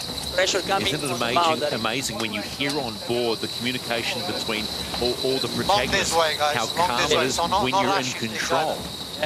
The flight controllers on this boat is the opposite helmsperson. The helmsperson on the right side of the boat, Jimmy Spithill, is actually the flight controller right now while Francesco Bruni drives. And your friend Pietro is really becomes the eyes out of the boat, Nathan, on these, especially on these runs. And he's been getting more and more involved every race. I think he's growing confidence in that position, and both helmsmen are trusting him more and more every race. So it's a great dynamic that's developing there. Is it a dynamic that can take them all away? All the way to the match would be something you'd want to start asking if this blows out to a 4-0 lead at the end of the day, because it was something that no one expected to see. Twin helmsmen. Twin helmsmen. Whoever would have thought. And sharing is caring. 4-0. Okay, 22 will come quickly with an up. I would say 4-0 is almost insurmountable if it weren't for Sir Ben climbing out of a few holes during his Olympic career in the past and chewing up the competition. So don't forget he was on that Oracle boat in San Francisco as well. I knew that was coming. I knew you couldn't. You laid it on the tee for me. That's perfect. The 16th tee box. What was it? It started with just a meg and if. Don't worry, guys. This race isn't over. We're only 150 metres, 160 metres in it. It's all about what INEOS can do here to get some splits and just start fighting. So we'll just keep listening on board. Keep listening to what they have to say as they approach the bottom mark here. The long lane line 22 away. I think you can trust the number. It's hanging a little bit in the right there. Yeah, it looks better on the left-hand side of the course up this next work. Copy. That's good for the JK then. Okay, 10 seconds blitz. Copy. Setting up. Crossing. Breeze just coming left there, getting further away with the ley line. Okay, I'm ready. Still 7 seconds. He jives, he on lane. Okay, 2, 1, 4 down, turning. My rake, my that was the voices on board INEOS. Right behind us. They don't sound like a group that's under stress, that's for sure. That's coming up. Kenny, I think they're just keeping it close, keeping it calm, and just trying to wait for an opportunity to get back in this one. There's no point forcing something when you're this close. Intriguing to watch the acceleration coming into the top gate by. Here's the difference, Stephen, is Luna Rossa likes the breeze left, he just said, and the other boat likes it right, or vice versa. I think they're going to go opposite directions. How's that? Luna Rossa, Prada Pirelli. Leads on the leg, and away they go around the mark. One of those skid roundings again, Nathan. And it's follow the leader. In comes INEOS Team UK, 10 seconds in a... Yeah, JK in a split. There it is. My wheel. Your roll. My roll. World Championships. We're going to rename the Americans. Trim, yeah, one track, trim it up, boys. Good. Surely, the Brits like the left side. The Italians, we're talking about the right side. Which side would a double gold medalist go to? I knew you were going to ask me that. You know, there's not much in it. There's definitely less wind in the middle of the course. To me, if we're back to that 2 breezes, you know, on each side. Looks great on the left-hand side by the spectator boats, but it also looks good coming down the gap on the right-hand side. And I guess if I was to pick a side, I'd be hanging out to the right. And a right-hand shift right now as our course indicator shows, so both boats probably going in the right direction. Andrew, can INEOS find a little lefty before they get to the boundary? I mean, that's the beauty of these racetracks, is that they're just not wide enough to give yourself a lot of leverage. And so right when you're whipping up in a nice righty here, that's just about time to tack. And so you're going to find Prada in nice control out of the exit of this one in all likelihood. Probably hit them hard and push them back to the short side of the course. This time is the left side of the course. That's my guess, Andrew. What do you think? I would definitely look for these guys to hit them on this exit. For those of you at home, we're not talking, Nathan, physically hits. We're talking about trying to grab the breeze from your opponent. This is the umpires. GBR boundary penalty. GBR boundary penalty. It's the last thing that they need right now. Look at our track. Penalty clear. You can hear the frustration developing too. You hear Ben. That was a comment to the umpire. That wasn't a comment to people on board. Here it is. Oh, that's close. Yeah, what you see there is the boat doesn't actually go out of bounds, but there's an area around the boat. It's a diamond shape. It's about a meter that it goes round. So that diamond must have just gone over the boundary there. And remember, this is not speculative by the umpires. This is done digitally. So the boats have measurement devices, GPS measurement devices all over them to within about they say a couple centimeters. So this isn't guesswork. This isn't just guesswork. If it goes over the boundary, it went over the boundary. The amazing thing, we get the joy of watching virtual eye and getting to see how it unfolds, and it makes watching these AC70 finals, America's Cup in 2021 so much more fascinating as well. But if you're Ben Ainsley, penalty on, penalty off, just like that, you'd be just swiping your brow saying, yeah, you're right. You're frustrated, though. I totally agree with Nathan. You're starting to hear a little bit of frustration in that calm, cool, and collected voice of his. Look at the effort on the faces of the 3 of the 6 grinders on INEOS Team UK. Kenny keeps talking about being the grinding world championship as they grind to put pressure into these boats. But they said there was an efficient way of doing things. Explain what they're doing there, Nathan. Well, there's Freddie Carr at the front of the boat. They're just charging on the handles, and the whole goal that they're doing is they're creating hydraulic pressure. People just think they turn handles and they aren't making decisions. They've got little buttons and switches with their feet. They'll be, deciding where the energy's going. Does the energy go to the main sheet? Does it go to the Cunningham? You've got all the displays in front of them. They know the pressures they need to go to. They'll be shifting gears. Okay, we need to change the gears on the pumps. This boat's got a set of handles for each individual, so they'll be measuring what they're doing, and each person has a role to play on that boat. And I suppose in terms of design philosophy, it's quite innovative to go down 2 grinders. Well, they've still got the 8 grinders there, but each of them's got their own set of handles, and they're actually allowing a flight controller to leeward, not grinding. And then when you switch across the boat, we're on the other side of the boat. That's Chris Brittle there. And man, look at them go. They don't see the race at all. They are turning, looking at their screens, and just adding power so that Ben Giles and the guys at the back of the boat can throw it around in attacking job. That's a big part of the engine room right there. Set up. Saw with Chris Brittle before. He can produce a lot of power when you need it. Same thing going on this boat. Different setup, but same exact thing, the power on the boat. It's coming up a little. Heading towards the top gate and the halfway mark in this 4th race of the Prada Cup finals. Luna Rossa, Prada Pirelli haven't been behind all day. And they round the mark and head on the downward leg. But right behind them comes INEOS Team UK. Happen here, fairway jiver. Okay, fairway jive. Copy. I will. But that margin is going to get a little larger this time around. Carrying away in 2. Talking about making something happen on board the boat. Giles Scott and Ben Ainsley, they're going to roll into a jibe here and try to split across the race course. At least that's what they talked about. Fairway and a jibe. Just like that, they changed their plans on you. That's exactly what they were saying. Thank you. Try and make something of it. They were trying to force an issue, and now they've changed their plan. My pitch. And you saw Prada jibe there on their own, make their own decision in the open racetrack. I think we're seeing just a slight right-hand trend to the racing here. And long starboards upwind, long ports downwind now. It's definitely a bit of a different racetrack than we were seeing in the first race. So, Andrew, do you think the reason why INEOS didn't jibe in the end is that they just don't want to be following? They've got to try and find a bit of leverage on this race course, which is pretty narrow for the speed at which these boats go. You're exactly right.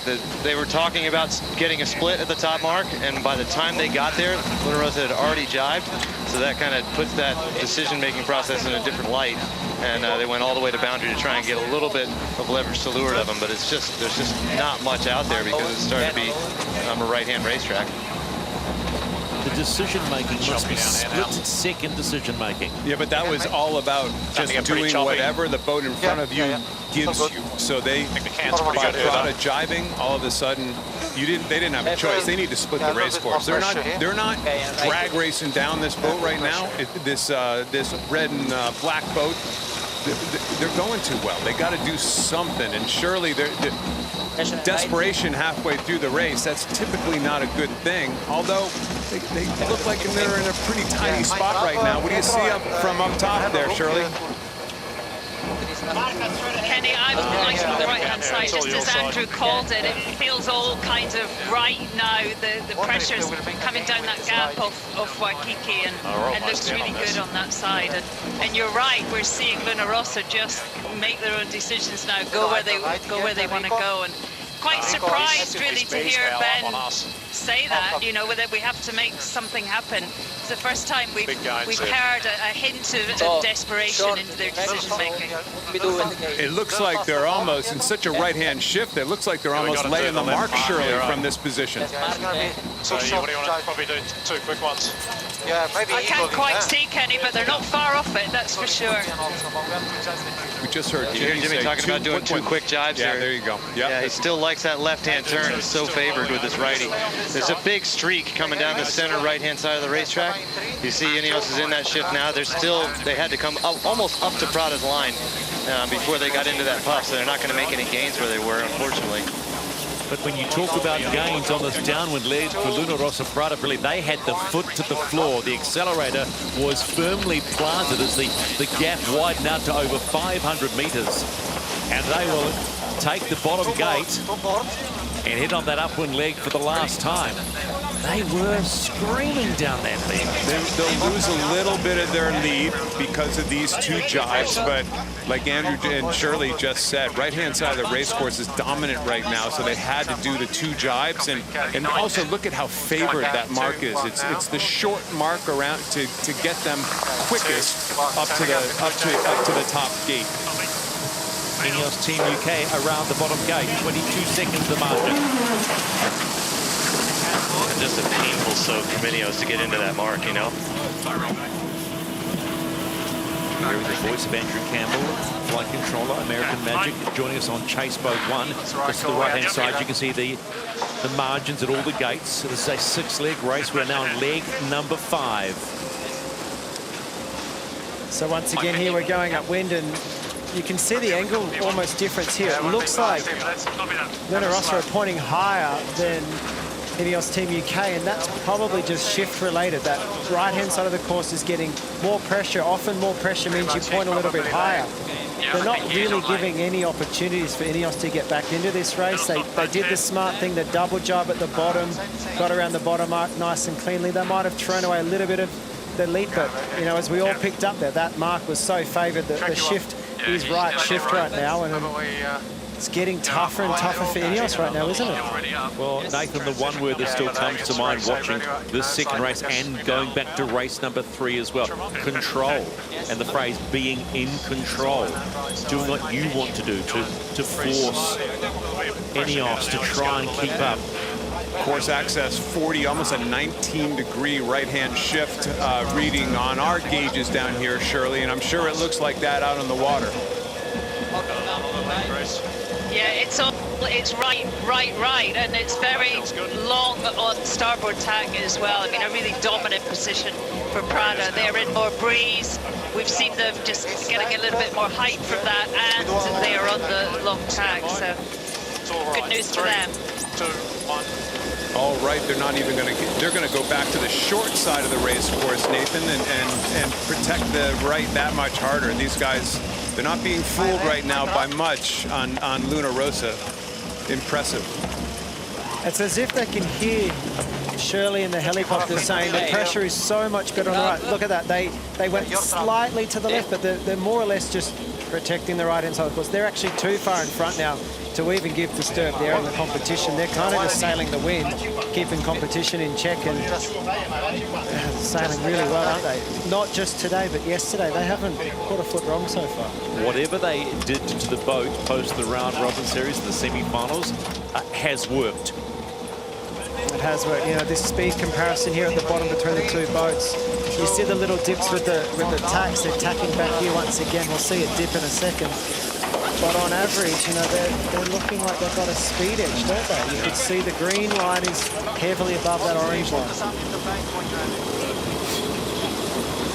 You think if you're Emirates Team New Zealand right now and you're looking at these speeds and the gains that this boat has made up win, are you nervous yet?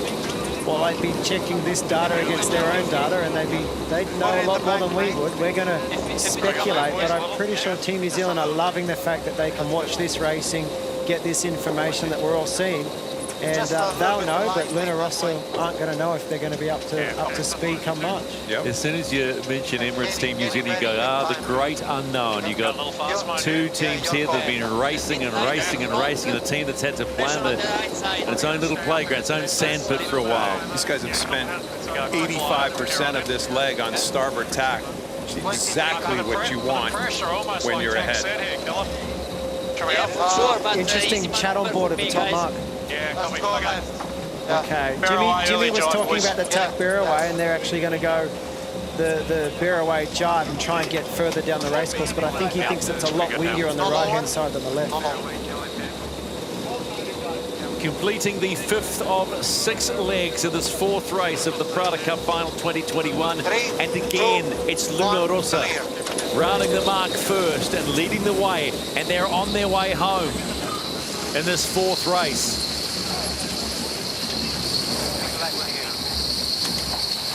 Stand by. Soft here. 3, 2, 1.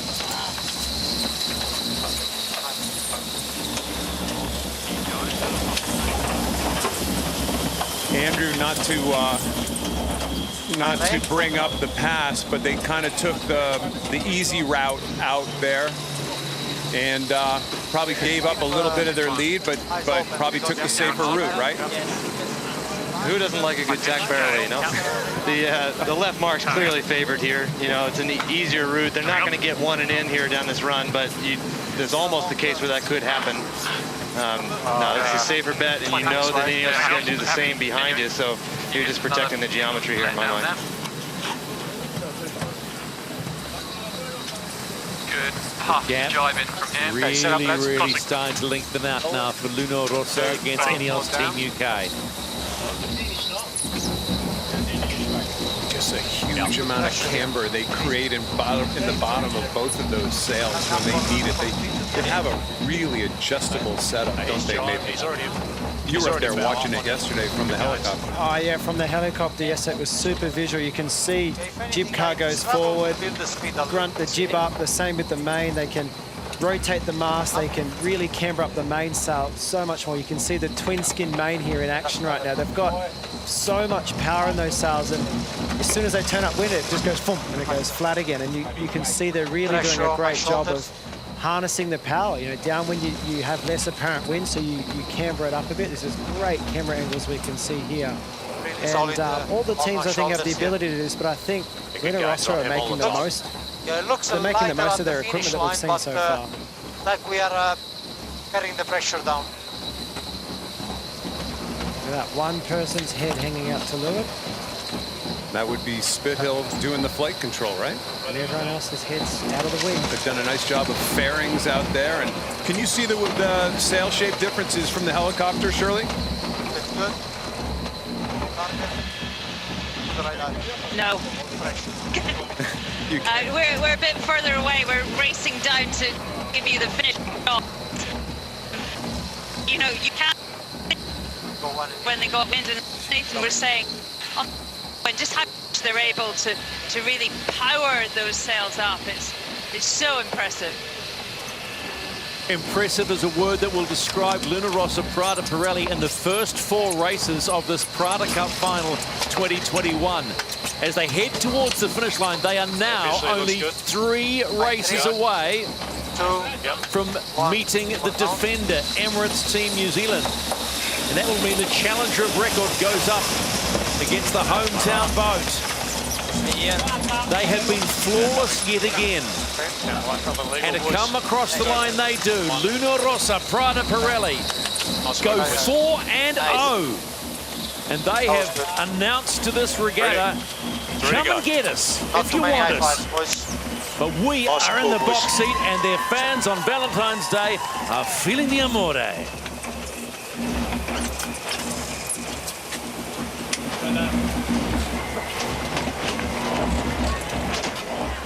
Go straight to Paride, straight on the bow. Yeah, straight into a long toe, boys. INEOS Team UK. It's been a heck of a story. It's not over yet. Pre-Christmas, nowhere. Post-Christmas, 2021, unbeatable. Now they've lost 4 in a row. What can they do? 41 seconds, the losing margin. What must be going through the mind of Sir Ben Ainsley and this crew? Okay. Get off it, guys. Sorry it wasn't better. Got them on Wednesday. Wednesday's a long way away. If you're a British fan, going back to the Christmas Cup, the regatta, you can make a case they got them right where they want them, right? If you're a British fan, they got because they hadn't won a race. They hadn't won a race at all in the year 2020, and then all of a sudden they jumped into the round robin, pulled a couple levers correctly, and off they went. Well, they've dug themselves a hole again. Time to find those levers. The comparison between the two boats and the performances is almost Rossa, who have never really been good or bad through this whole regatta, have suddenly found another gear. Well, the sailboat racing right now, right, Nathan? I mean, they're right now, it's the crews are making the difference right now. We saw in both of these races 2 really pretty even boats.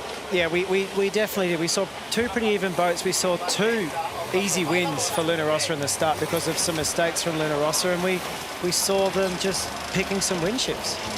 Let's confirm race number 4 of the Prada Cup finals in 2021 on the Waitemata Harbour. And it's a 41-second victory to Rossa Prada Pirelli. The score now 4-0 to the challenger of record.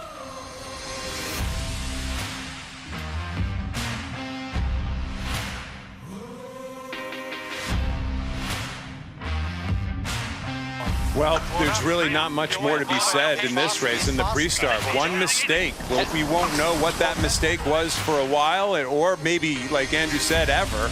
But you know that you just can't come back from that mistake. They actually got closer at the actual starting line than we thought. Almost killed their helmsman too as he was trying to run around the back of the boat. That was a breach. That was, you were flying high in that spot. Let's watch Ben Ainsley try to come around the back of the boat. He's coming around in order to get smacked. Fortunately, it's a nice soft sail underneath that boom. Another reason to have a boomless rig, Nathan. Wow. Yeah, exactly. Out of the water, off we go. Takeoff time, catching air. It's very rare we see mistakes like that, but look at that. That was an impressive split here, you know, like they were again behind, again about 50, 80 meters behind at the start, but they did get a bit of a split, and that was the right-hand side of the course that started getting them back into it, but, you know, Rossa Prada Pirelli just kept them behind. They just kept hitting him. You see here, nice, smooth roundings at the top mark. You've got to say, Rossa have been sailing very well the last 2 days and looking pretty faultless. Exceptional, and we talked about Emirates Team New Zealand watching all of this and getting all the data. If you're not putting a foot wrong, the boat behind is not going to get by. We saw Ben actually look at us in the camera there on that tack. A tiny little error, we don't even know. It must have been millimeters out over that boundary line, but it's done digitally. It's not done just by sight. It's done digitally. Big right-hand race course, right? There's really no passing lanes at this stage. If you're the boat ahead, you love big wind shifts because it really takes away all options for the boat behind. That was good. Nice work, boys. Nice. That was good.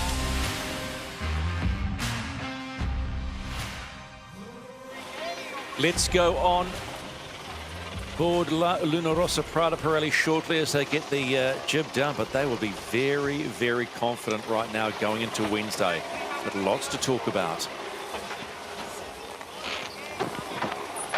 Time to go on board Luna Rossa with Jimmy Spittle. Jimmy, 4-0, best first to 7 goes to the match. What was good about today? You talked about getting some mistakes out of your game yesterday. What changed and how happy are you? Yeah, I thought the boys sailed well. I mean, today's racing was all about getting off the line in front, which we did a great job of. And then really just a sort of a foot on the throat approach. The boys and the handles did a outstanding job, you know, just tack for tack, and we were just gaining every time. So very, very, very happy with the lads on the handles today. So Jimmy, there's a little bit of bluster in these press conferences. You guys have been awfully confident. Would you have picked, let's just be honest, would you have picked 4-0 at this stage? The rest of the world is expecting maybe a little bit of a closer battle. Yeah, to be quite honest, mate, it's the scoreline doesn't reflect, you know, how close it is. I mean, you're just a split second away from a mistake that can really end it. And we definitely made a few today that we've got to sharpen up on. But yeah, we're not thinking at all about the scoreline. We just take it race by race and day by day. Hey, Jimmy, it's Nathan. Nice work. 4 wins. It's a very good start to the Prada Cup final. Just thinking ahead towards Wednesday, what's the team's plans now? What do you do on the Monday and Tuesday breaks before we get back into racing? Oh, we go to work, Nath. I mean, we've still got a lot we can do here. I mean, as I said, there was a few things that we didn't really execute that great in that race. We've got quite a couple of things we want to try just in terms of development for Wednesday. So we'll have the hammer down and we'll be doing everything we can to try and get out in the water. Jimmy, just a couple of things. First and foremost, when did you put the boxing kangaroo on your right arm, on your kit?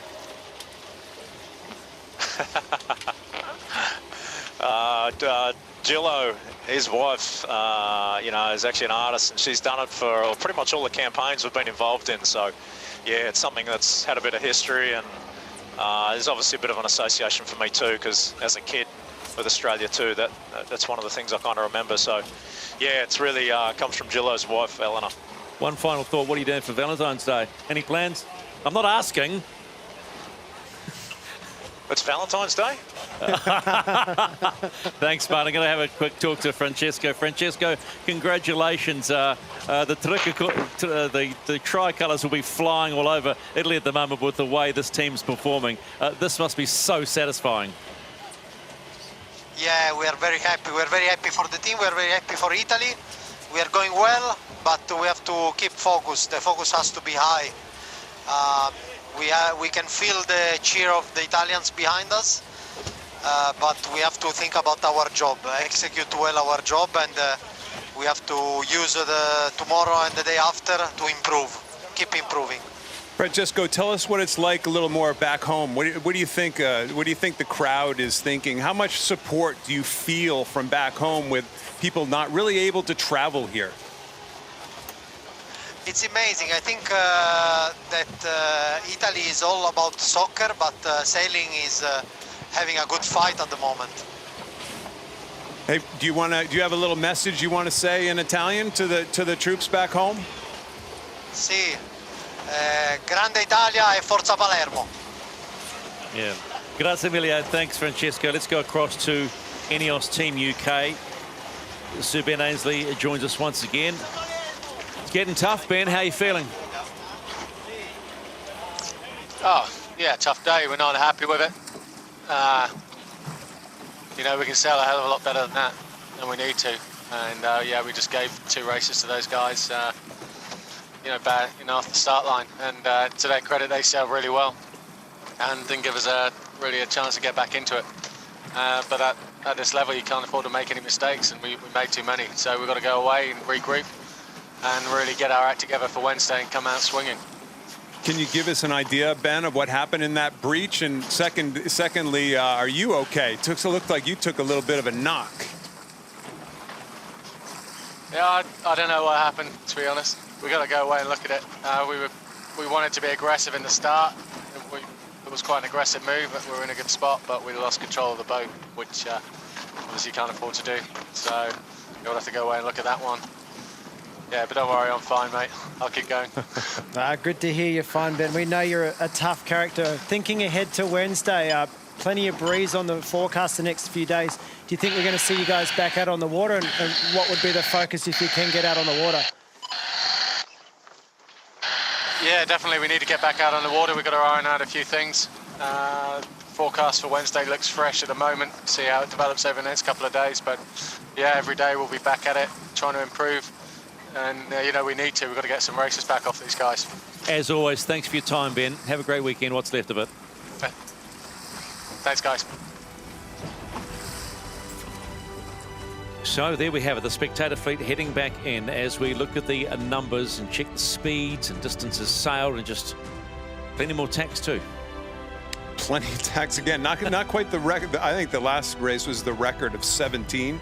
We only had a measly 13 in this one, which is still quite a few. You see anything that stands out, Nate? Not a whole lot, except for, well, a little bit on the distance sailed. Quite close in the boat speed numbers. Close in the boat speed numbers, but always advantage to Italy today. Yep. You know, that it doesn't take much to blow out to 40 seconds quite quickly. So you add that distance to the speeds, and that's your number. Yep. Let's take a look at the efficiency graph, the worm, just to help you understand how these boats and teams are operating. We saw in the last race that there was a little bit more efficiency by the Brits, by the Italians in the tacks and the jibes.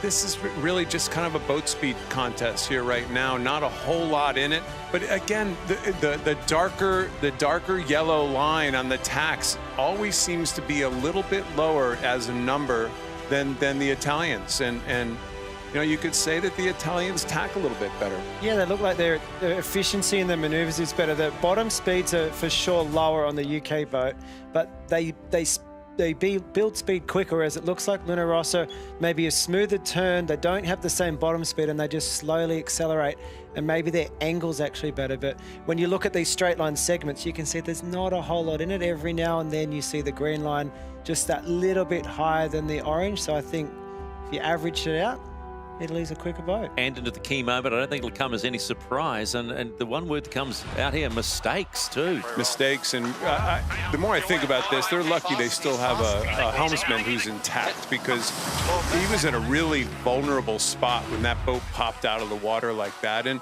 listen, that brings back images of another big crash. This one landed fore and aft, though. It didn't really land sideways. Landed fore and aft on the structure of the boat, therefore there's really no damage, and they weren't going quite as fast. But boy, oh boy, is that a dramatic sight. Dramatic, but not what they wanted.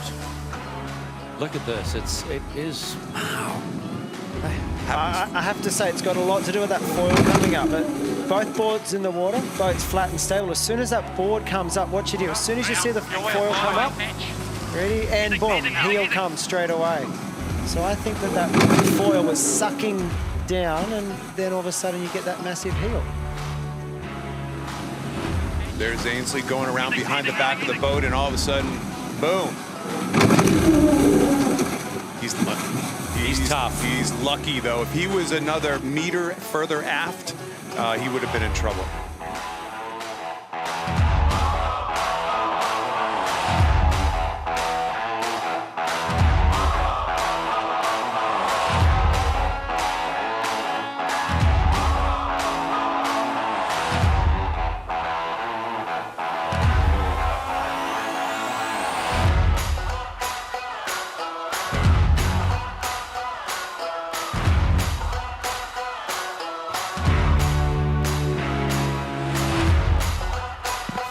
So race 2 of the Prada Cup finals on the Hauraki Golf is all over, and the spectator fleet have got a bit of a longer jaunt home. You see wonderful, I don't know, to the right-hand side, and the city in the distance, because they're out on the back paddock out around Maraetai, Bucklands Beach and Beachlands, and giving people out that way a much better view. But that is the team that will be feeling lots of warm fuzzies. They are 4-0. Remember, the first team to 7 wins earns the right to face the defender Emirates Team New Zealand for the 36th America's Cup. But we've got to break it down. Let's go onto the water first with American Magic's flight controller Andrew Campbell. Andrew, where do INEOS Team UK go from now, and can they get back into this fight? You know, they've got to go home, reassess where they are on the racetrack, and just say, hey, we need to get off the line. As long as these guys get off the line in front, I'd imagine you see two similar boats in a different scenario with a different leader. Appreciate your time on the water today, Andrew. Love the insights. Let's go up into the Halley, Shirley. Another tough day for INEOS Team UK, but how impressive are Luna Rossa? Wow, I mean, we always said that those pre-starts were going to be absolutely crucial, and that's what it was about today. I mean, for the British team, you know, poor execution in both those starts, and goodness, it will be some debrief this evening. But Luna Rossa, we thought they were all bluster, didn't we? So confident, and they came out a polished outfit. I mean, great execution, good speed, classic decision making, just did not put a foot wrong. Happy Valentine's Day, Shirley, by the way. Thank you. All right, Nathan, and Kenny, let's just break this down. I mean, Nathan, let's be blunt. The INEOS team are in a hole, and it's a big old hole. You're 0-4 down. You got to win a lot of races to even get close to potentially having a crack. And look at that. That's concentration there, isn't it? They are thinking about today, thinking about missed opportunities, and they're thinking about two starts that went really wrong for them. That you can't blame the boat for what happened today. You got to look at the personnel on the boat and say, we made some errors and we never got another opportunity after that. Because this is a completely different scenario to what we have seen over the past couple of months. The boat was the issue pre-Christmas. Then they got their stuff together, put the boat in the hangar after getting direct entry, and now it's, hang on a minute, you're starting to question yourself, aren't you? Well, maybe we go back to what everybody was talking about before this series, the racing versus the development performance in the shed time.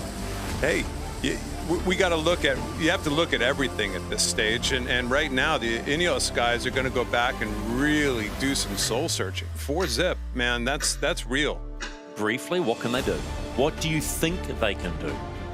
Well, they've got to get in the simulators and start doing some more starting practice, I guess, or they've got to get on the water and start racing their chase, but they've got 2 days to get out there and actually win some starts. If they don't win some starts, they're not going to win any races. I think they're going to struggle getting on the water, Nathan, the next couple of days, because I just saw a weather forecast, and it's supposed to be nasty. That's why I was talking about the simulators. I don't think they'll be sailing Monday, Tuesday. It's going to blow 30 knots here for a couple of days. Yeah. And if you're Luna Rossa, we know there was a lot of tension pre the semi-finals that they weren't performing. They weren't doing the job. As it showed out, they won't go and beat American Magic, get to this point. Suddenly, it's an enormous turnaround, and Luna Rossa Prada Pirelli are in the controlling position. This is what they are at the moment. So you win 7, you're in the big show. Guess what? They've won 4. It does have a feeling like Christmas, I've got to say. Feels like that Christmas race. So we are racing again on Wednesday New Zealand time from 4 o'clock, and we are back into it. And Italy will have port entry on the 5th race, and then it'll be INEOS Team UK with the 6th race. Wow, you just don't want to be a sailor when you're on the back foot, do you? Or do you think they can climb back into it, Kenny? Well, because we don't want to call this early. We know what happened in San Francisco. The old, we know what happened in San Francisco. That's what everybody around the world saying, especially if you're a Brit. Listen, we all called a long series. It's not panning out that way. It's because these guys are sailing fantastic on this Italian boat.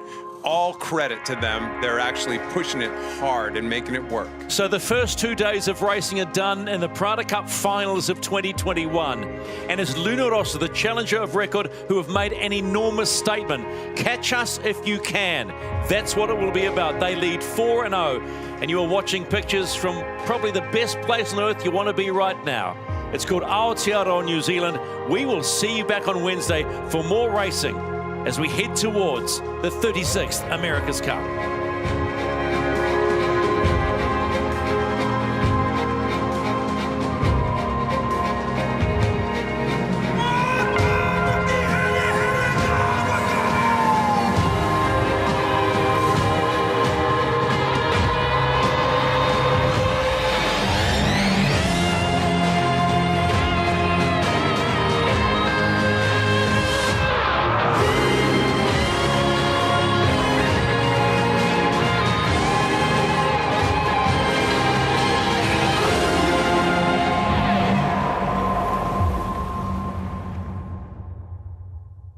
Today's America's Cup Racing is brought to you by North Sails.